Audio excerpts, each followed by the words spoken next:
हमारी गलती से श्री कृष्ण जन्मभूमि मुक्त नहीं हुई। देर से ही सही पर सनातनी जागे तो सही। बाबा बागेश्वर धाम सरकार का मिशन कृष्ण मंदिर।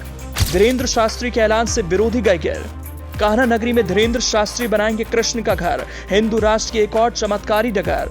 धीरेन्द्र शास्त्री को मिला बड़े संत का साथ। मंदिर के लिए करेंगे दोनों लोग दो हाथ। एक तरफ राम मंदिर का निर्माण कोर्ट के फैसले के बाद जारी है, तो वहीं दूसरी तरफ मथुरा में कृष्ण मंदिर को लेकर बड़ी प्लानिंग हो रही है। किसी को नहीं पता है कि बड़े बड़े कथावाचक की मथुरा को लेकर अपनी बड़ी भूमिका निभाने वाले हैं। कान्हा की नगरी में सुर्खियों का अंबार है, इसलिए अब की बार मंदिर को लेकर बड़ी रणनीति अंदर खाने हो रही है।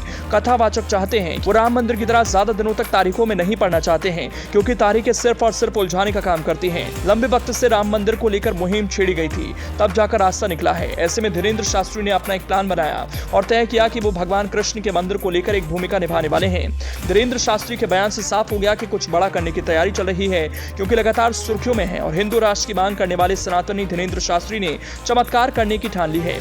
धीरेन्द्र शास्त्री चमत्कार अकेले नहीं करेंगे, इसलिए बड़ी योजना बनाई है, क्योंकि बाबा बागेश्वर धाम सरकार के साथ मथुरा वृंदावन के बड़े कथावाचकों ने बड़ा ऐलान किया है। पहले तो सिर्फ बाबा बागेश्वर धाम सरकार दावे करते थे, लेकिन अब धीरेन्द्र शास्त्री को देवकीनंदन ठाकुर का भी साथ मिल गया और अब वो करने जा रहे हैं जो पहले कभी नहीं हुआ, बल्कि सिर्फ मांगे ही होती थी। धीरेन्द्र शास्त्री ने ऐलान किया कि वो चाहे जो हो जाए, राम मंदिर की तरह मथुरा को लेकर देरी नहीं करेंगे। इसके लिए वो एक अभियान छेड़ेंगे। धीरेन्द्र शास्त्री के ऐलान के बाद से मथुरा वृंदावन के भक्त लगातार तारीफों के पुल बांध रहे हैं, क्योंकि बागेश्वर धाम सरकार ने जो काम किया है वो वाकई में काबिले तारीफ है। कान्हा नगरी पहुंचकर और वहीं से धीरेन्द्र शास्त्री ने बड़ा बयान दिया। धीरेन्द्र शास्त्री ने कहा कि ब्रज में संतों और ब्रजवासियों का आशीर्वाद मिलता रहा है।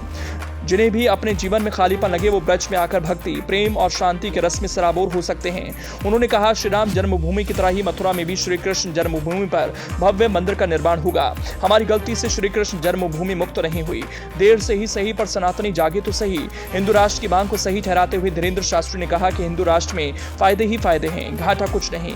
इससे संस्कृति सुधरेगी, संस्कार बचेंगे, सम्मान, नागरिकता होगी और जातिवाद के नाम पर होने वाली राजनीति पर रोक लगेगी। उन्होंने कहा कि भारत विश्व गुरु तभी बनेगा जब भारत में वेद शास्त्र की परंपरा की शिक्षा पद्धति लागू होगी।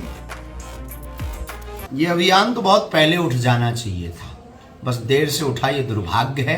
लेकिन अब उठाओ, बहुत जल्दी सनातनी हिंदू जग रहे हैं, एकत्रित हो रहे हैं। जैसे अयोध्या में भगवान श्री राम लला का दिव्य और भव्य मंदिर बन रहा है, इस अभियान के साथ अब मथुरा में भी, ब्रज में भी हमारे कृष्ण कन्हैया लाल का बहुत जल्दी भव्य और दिव्य मंदिर बनेगा।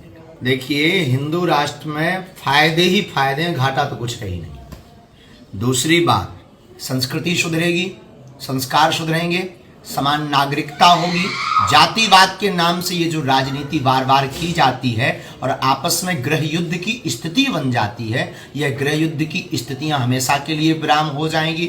और हमारा भारत विश्व गुरु तभी बनेगा जब तक भारत में हमारे वेद शास्त्र की परंपरा की शिक्षा पद्धति लागू नहीं होगी। और हमारे हिंदू राष्ट्र में, हमारे हिंदुस्तान ही हिंदू राष्ट्र नहीं कहलाएगा तो क्या कहलाएगा? इसके अनेक फायदे हैं। ऐसे मान के चलो कि मणि आ जाने पर कोई पूछे कि भाई घाटा क्या है, ऐसे ही लोग कह रहे हैं कि हिंदू राष्ट्र बनने से घाटा क्या है। हमें लगता है जिस प्रकार मणि के आने से सब कुछ फायदा है, वैसे ही भारत को अगर हिंदू राष्ट्र घोषित किया जाता है, हिंदुस्तान को हिंदू राष्ट्र घोषित किया जाता है, तो सर्वत्र फायदे ही फायदे। दरअसल मौका था धीरेन्द्र शास्त्री के मथुरा दौरे का।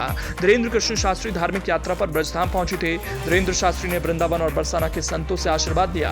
प्रिया कांतजू मंदिर संस्थापक हिंदू धर्मगुरु देवकीनंदन ठाकुर जी महाराज से मुलाकात की। धीरेन्द्र शास्त्री ने ब्रज को शांति की भूमि बताते हुए कहा कि जैसे अयोध्या में भगवान श्री राम का दिव्य मंदिर बन रहा है, उसी तरह मथुरा में भी भव्य श्री कृष्ण मंदिर बनता दिखाई देगा। आपको बता दें कि बाबा बागेश्वर धाम सरकार धीरेन्द्र शास्त्री अपने बयानों को लेकर सुर्खियों में रहते हैं।